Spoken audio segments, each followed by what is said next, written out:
Bonjour et bienvenue dans cette nouvelle vidéo Plagimo Formation. Aujourd'hui, nous allons nous concentrer sur un point essentiel de la VFA.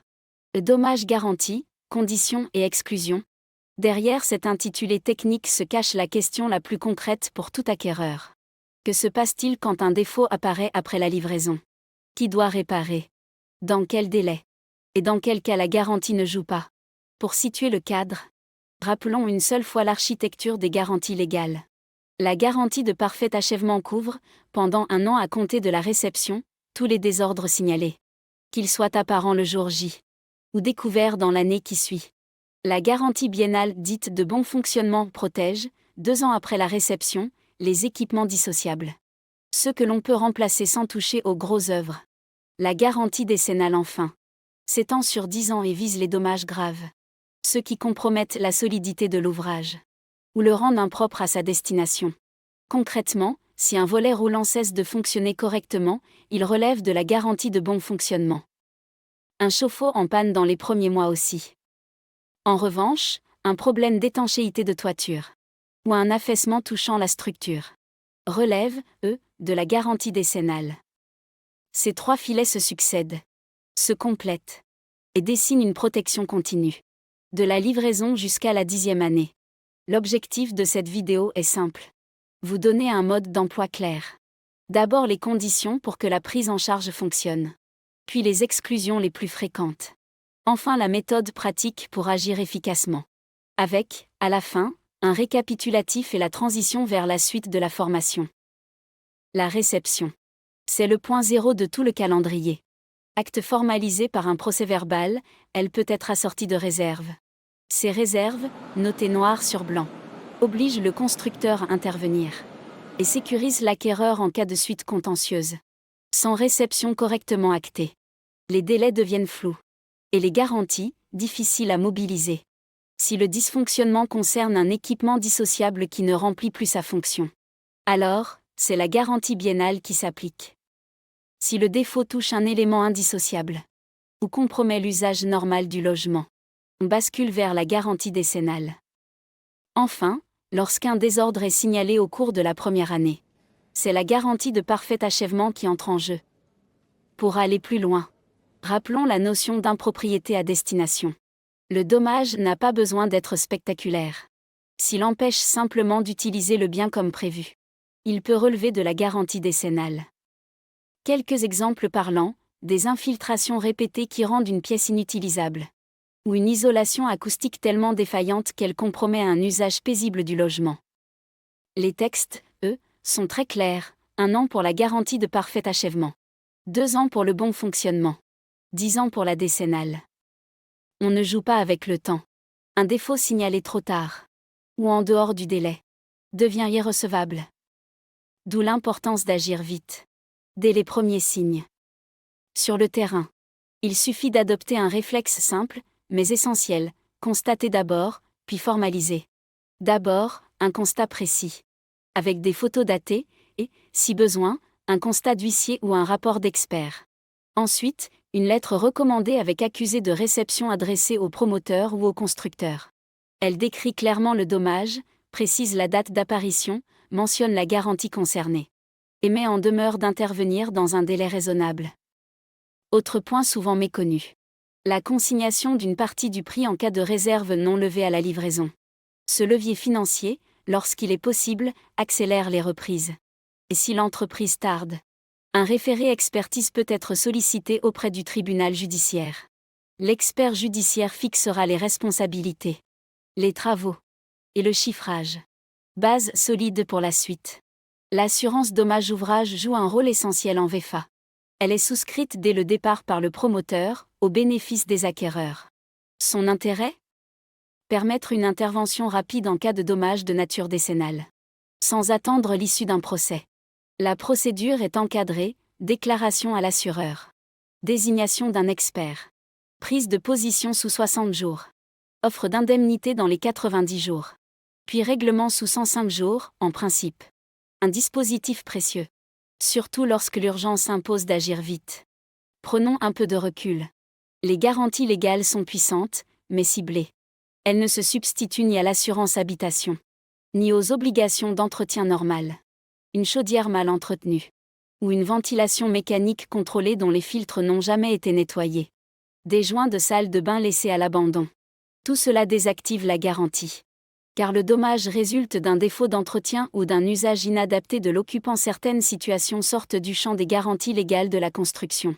C'est le cas, par exemple, d'une tempête, d'une inondation, d'un acte de vandalisme. Ou encore d'un court-circuit provoqué par un appareil branché par le propriétaire. Ces dommages relèvent d'autres polices d'assurance, comme l'assurance habitation ou celle couvrant les catastrophes naturelles. Prenons maintenant quelques exemples concrets. Lorsqu'un faux plafond ajouté après la livraison provoque un désordre. Ou qu'une modification d'installation électrique entraîne une panne. La responsabilité du constructeur ne peut pas être engagée. La chaîne de responsabilité s'arrête ici. De même, une micro-rayure, une légère différence de teinte, ou un alignement discutable de joints. Passé le délai de parfait achèvement. Ne relève plus des garanties légales. Sauf si ces défauts révèlent un problème fonctionnel plus sérieux. Dans les faits, les tribunaux rappellent souvent que certaines imperfections mineures ne justifient pas la mise en jeu d'une garantie. De simples bruits usuels conformes aux normes. Ou de légers écarts d'aplomb restant dans les tolérances techniques. Ne suffisent pas à constituer un dommage garanti.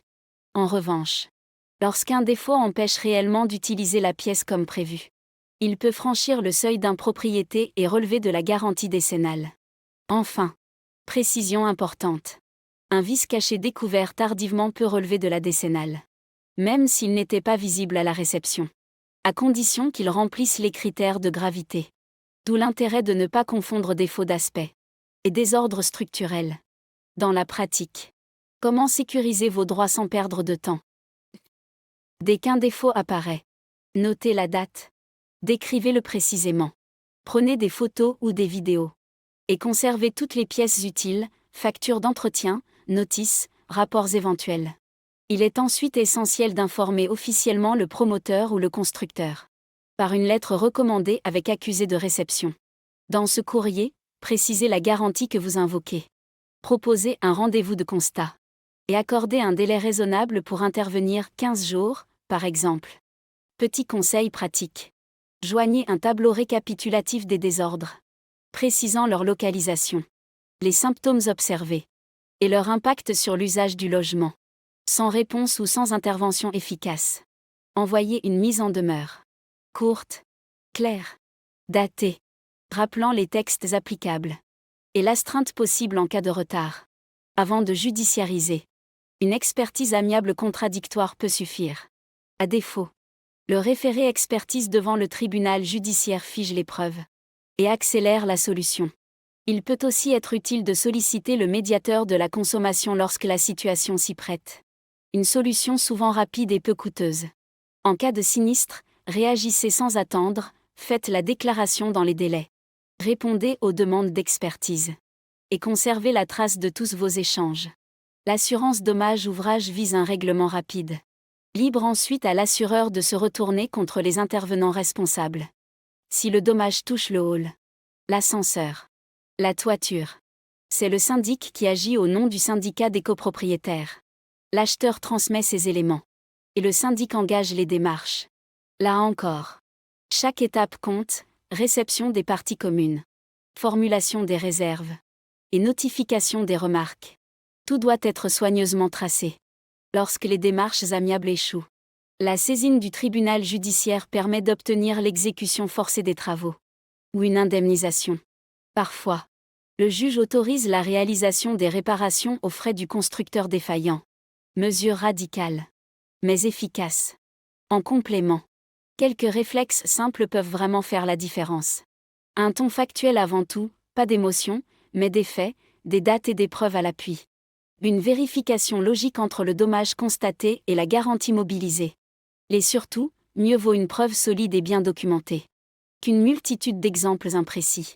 Lorsque le logement se situe dans une copropriété, il est important de coordonner les démarches avec le syndic afin d'éviter tout doublon ou malentendu.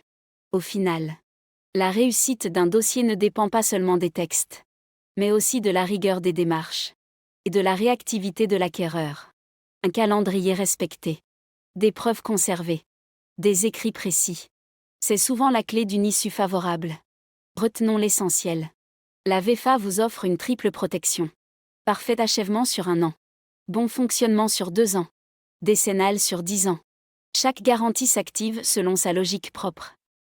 Le point de départ, c'est la réception. La clé d'entrée, c'est la qualification du dommage. Et le moteur, c'est la notification écrite. L'assurance dommage ouvrage, elle, agit comme un levier d'efficacité. Pour réparer rapidement les sinistres les plus graves. Quant aux exclusions, elle rappelle une évidence, la garantie protège les défauts de construction. Pas les négligences, les usages anormaux ou les modifications non conformes. En gardant cette grille en tête, vous avancez avec clarté, sans précipitation. Et sans mauvaise surprise. Merci d'avoir suivi cette vidéo Plagimo Formation consacrée aux dommages garantis, conditions et exclusions. N'oubliez pas de vous abonner à la chaîne Plagimo. Pour ne manquer aucun épisode de notre série dédiée à la VEFA. Et pour soutenir la production de contenu clair, pratique, immédiatement actionnable. Dans la prochaine vidéo, nous aborderons un sujet capital. La garantie décennale en immobilier neuf. Nous verrons précisément ce qui entre dans son champ. Comment la mobiliser efficacement. Et quels sont les pièges à éviter. À très bientôt. Remplissez notre formulaire de contact. Pour découvrir nos programmes VEFA en cours. Plus de 200 résidences neuves. Partout en France métropolitaine. Scannez-moi. Et rejoignez l'univers Plagimo.